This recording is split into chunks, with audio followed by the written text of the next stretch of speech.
राधा कौन है? तो पुराणों में मिलता है कि जैसे हमारी आत्मा कौन है? हमारी आत्मा है परमात्मा, ईश्वर अंश जीव अविनाशी। हमारी आत्मा कौन है? ईश्वर का अंश है। तो जब हमारी आत्मा ईश्वर का अंश है तो सवाल खड़ा हुआ कि फिर कृष्ण की आत्मा कौन है?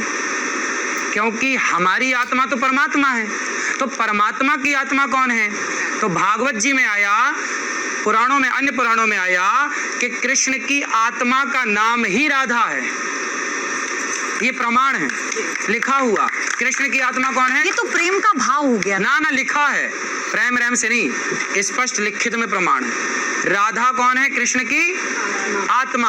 अब बताइए कि भागवत में जिन कृष्ण का वर्णन है वो बिना आत्मा वाले कृष्ण का वर्णन है या आत्मा वाले कृष्ण का वर्णन है? आत्मा वाले कृष्ण का वर्णन है। तो जहां कृष्ण है वहां उनकी आत्मा है, मतलब वहां उनकी राधा है। और वहां लिखा है राधा वंतो भटान मृधे। और एक बात और समझ लीजिए शास्त्रों की, शास्त्र को समझने के लिए क्या चाहिए? भावग्राही जनार्दना। बच्चा तोती कहता है, तोती, तो समझा तो रोटी ही जाता है ना। मम कहता है मम, पप्पा दे दो पप्पा, तो वो समझा तो पानी ही जाता है ना। मैं पप्पा कहूँ, मम कहूँ, पर समझा क्या जाएगा? पानी। जब मैं तोती कहूँगा तो समझा क्या जाएगा? हाँ। तो भागवत जी में जहाँ जहाँ श्री शब्द आया है, भागवत जी में जहाँ जहाँ लक्ष्मी शब्द आया है, वहाँ पर राधा जी के लिए ही आया है। लिखा है अनया राधितो नूनम, यहाँ राधा। आचार्य जी, अगर बच्चा मम कह रहा है तो उसे पानी चाहिए, ये माँ से ज्यादा कोई नहीं समझता। परिवार के कई सदस्य हैं जो माँ को बुलाते हैं, कहते हैं बताओ जरा क्या मांग रहा है वो। आपके आधुनिक युग में भले ना समझे, पुराने जमाने मम का मतलब सब आप तो आधुनिक युग के आचार्य हैं। अगर आपकी बातों में इस तरह की तुष्टियां हुई तो फिर कैसे होगा? देखिए, त्रुटियां नहीं है, वो गंभीर विषय। आप भागवत जी के बारे में जानती हैं?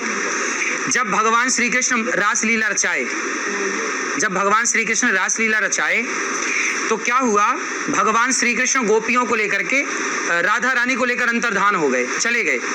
जिस सखी को लेकर के भगवान श्री कृष्ण रास से अंतर्धान हुए थे, गए थे, वो सखी कौन थी? लिखा है अनया राधितो नूनम, वहां राधा ही है। भागवत जी में राधा शब्द, भागवत जी में राधा है, रास पंचाध्यायी में ये बात मैंने पुष्ट की।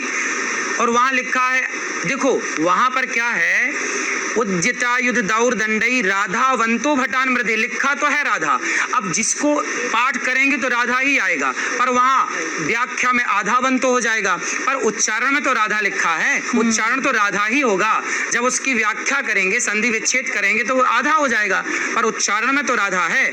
इसलिए वहां पर जो है, वहां भागवत जी में मेरी दृष्टि, कोई माने ना माने, ये देखो उनके विचार है कि वो नहीं मानते, आपके विचार है कि आप भागवत जी में राधा माने या ना माने, आपकी स्वतंत्रता। पर मेरी स्वतंत्रता कहती है, मेरे गुरुजनों का आदेश कहता है कि भागवत जी में राधा है, क्योंकि कृष्ण के प्राण राधा।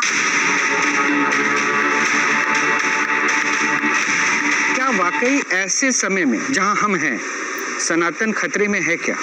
हिंदू खतरे में है क्या? इसके पीछे तथ्य है, बांग्लादेश में जो हो रहा है वो भी है। क्या वाकई सनातन को संभालने की जरूरत है? अगर है तो वो जिम्मेदारी किसकी है? पाकिस्तान से सारे हिंदू खदेड़ दिए गए, बांग्लादेश से सारे हिंदू खदेड़ दिए गए, कश्मीर से सारे हिंदू खदेड़ दिए गए। आज हिंदू अपनी सुरक्षा चाहता है, हिंदू अपना भला चाहता है, तो शास्त्र के साथ शस्त्र की विद्या भी आनी चाहिए। अपनी बेटियों को झांसी की रानी बनाओ और अपने बेटों को शिवाजी बनाओ। यदि नहीं बनाए तो ये बेटियां और ये बेटे आपस में आने वाले समय में मरने के लिए तैयार रहिएगा। क्योंकि कश्मीर से खदेड़े गए तो दिल्ली बंबई में आके बसे, जिस दिन भारत से खदेड़े जाओगे कहाँ जाओगे? क्या बांग्लादेश और पाकिस्तान इसका उदाहरण नहीं है? इसलिए आज हमारे भगवान ने गीता सुनाई अर्जुन को, गीता के ज्ञान की जरूरत थी। यदि आप गीता से समझें तो मैं आपको गीता समझाऊं, लेकिन आप गीता से नहीं समझेंगे तो सुदर्शन चक्र तो श्री कृष्ण को भी उठाना पड़ा। यदि कृष्ण को सुदर्शन चक्र उठाना पड़ा तो इन्हें बहन बेटियों को भी झांसी की रानी बनना पड़ेगा अपनी रक्षा के लिए। आप भी सीख लीजिए ये बात। नहीं, लेकिन क्या आप कह रहे हैं कि सनातन को हथियार उठा लेना चाहिए? क्यों सर, हमारे तो शंकर जी त्रिशूल लेके चलते हैं, हमारे तो हनुमान जी गदा लेकर के चलते हैं, हमारी तो दुर्गा तलवार लेकर के चलती हैं। क्यों, हमारे तो भगवान ही कह रहे हैं बांसुरी बजाने से काम हो जाता तो चक्र उठाने की क्या जरूरत थी श्री कृष्ण को। जहां जब आदमी बातों से ना समझे तो फिर उठाने पड़ते हैं। कानून का क्या होगा? कानून क्या हुआ? कानून का बांग्लादेश में है तो कानून, वो तो बांग्लादेश है ना, हम तो भारत अरे में हैं। भाई तो क्या हुआ कानून का? जब कश्मीर से खदेड़े गए तब कहाँ था कानून? कश्मीर से खदेड़े गए तब भी तो कानून था, पुलिस थी, सेना थी, किसकी रक्षा हुई? सारे पंडित खदेड़ दिए गए।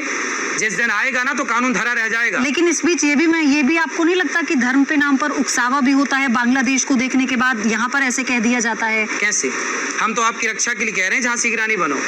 नहीं, महिलाओं को अपनी रक्षा की जब बात आती है ना तो आचार्य जी तो आप भी जानते हैं, चाहे भागवत हो चाहे रामायण हो, महिलाएं कभी पीछे नहीं रही हैं। लेकिन दूसरी बात यह है कि धर्म के नाम पर उकसाना किसी भी धर्म के लोगों को, आपको नहीं लगता कि ये आपसी सौहार्द को भी बिगाड़ता है? देखो हनुमान जी लंका गए तो हनुमान जी लंका जब गए तो वहां पर पूछा रावण ने, क्यों तुमने हमारे राक्षसों को क्यों मारा? तो हनुमान जी ने उत्तर दिया, सुन रावण, मैंने नहीं मारा, जिन मोहि मारा ते मैं मारे, जिन्होंने मुझे मारा। अब हमारी बहन बेटियों के साथ दुराचार हो, हमारे साथ गलत हो और हम बैठे देखते तमाशा देखते रहें, इसके लिए हम मारेंगे नहीं। हम किसी को छेड़ते नहीं हैं, लेकिन हमें कोई छेड़ेगा तो छोड़ते भी नहीं। अच्छा, आपकी ये बात